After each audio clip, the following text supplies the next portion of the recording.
Hello and welcome back to another episode of Scouting with Anthony. And in the words of Seth, today's episode is going to be a little bit different, but kind of the same.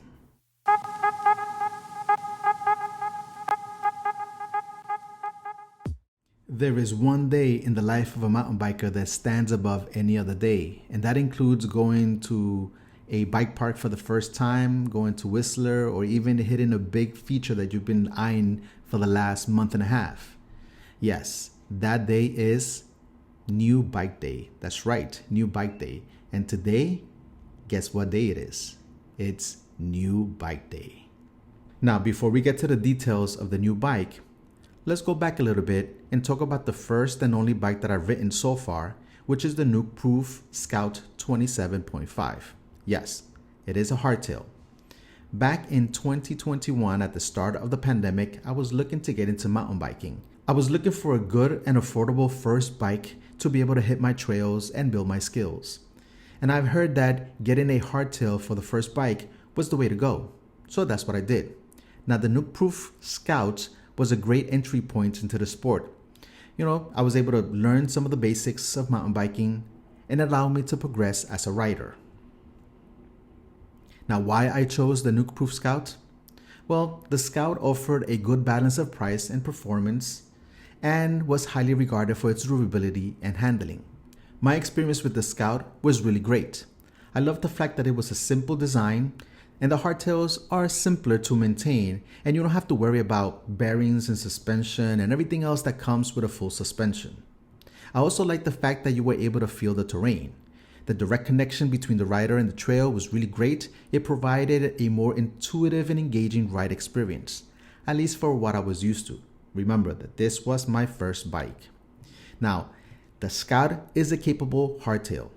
Now, with the advancements of frame and geometry, the fork that I had, and I overforked it, went from 140 to 160, the tires that it came with spec'd, the hardtail or the Scout itself was a really great, capable trail bike.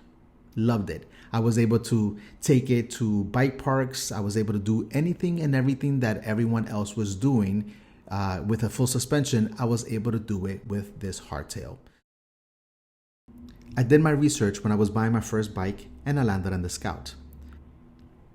I like the frame geometry. I like the way it looked. I like some of the components that it came with. Though later on, I overforked it to 160 from 140. I also like the tire spec that it came with. It came with Maxxis. Overall, it was a really capable bike, and I was able to take it to bike parks and do many of the other trails that many of my friends were doing with full suspension bikes. And let's be honest, if Blake was able to shred this in a competition, then this bike was not going to hold me back. Now, as capable as the Scout was, there is a drawback in riding hardtails. And one of the biggest drawbacks in riding a hardtail is when you're riding down chunky terrain where it's really rocky, you're not going to go as fast as somebody who would be on a full suspension. Let's face it, your back suspension are your legs. And you're going to feel it. You're going to be bouncing all over the place as you're going down a rocky terrain.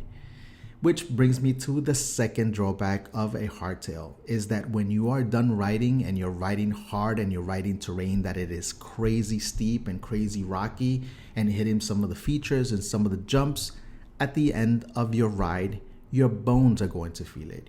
You're going to be more tired because you're using more of your muscles, you're using more of your legs, you're using more of your body to be able to be your suspension.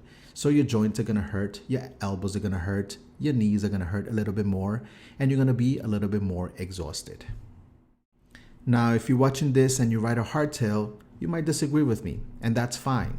You're probably a better rider, you probably be fitter than I am, and probably younger. I don't know. Not everybody feels the same way, and that's fine. But as for me, my knees hurt, my ankles hurt after a really rough, long ride, and so there needed to be a change.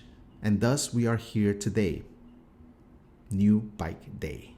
So, which bike did I get? Well, I got the Stump Jumper Evo T-Type Expert.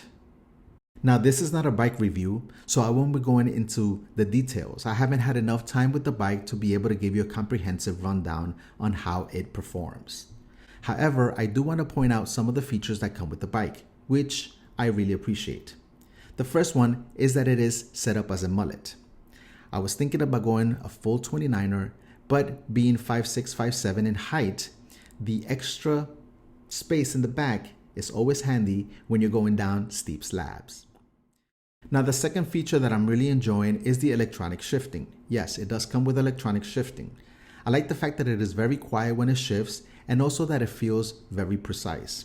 I know that some of you might not like the idea of electronic shifting, but I'm really enjoying it. You might be saying, oh yeah, watch, one of these days you're going to forget to charge the battery. And it might happen, but one of these days you might forget to bring your knee pads or forget to pack your shoes or forget to bring your helmet. So we're even. Now, the third feature that I really appreciate is the swap box. I know that Jeff Kendall doesn't care for them, but I really like mine. It's really great. Right now, I have a pump, I have a multi-use tool, and I have a tube just in case I get a flat.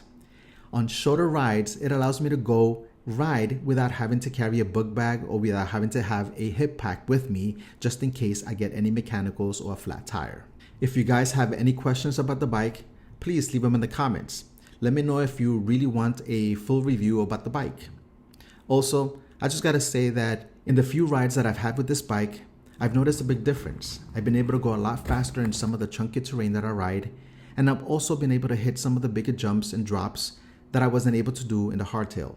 Not because the hardtail is not capable, but because my body probably wasn't gonna be capable of doing that. Well, that's it for this episode. Thank you for tuning in, and remember to live life to the fullest. Until next time, stay safe, healthy, and go ride your bike.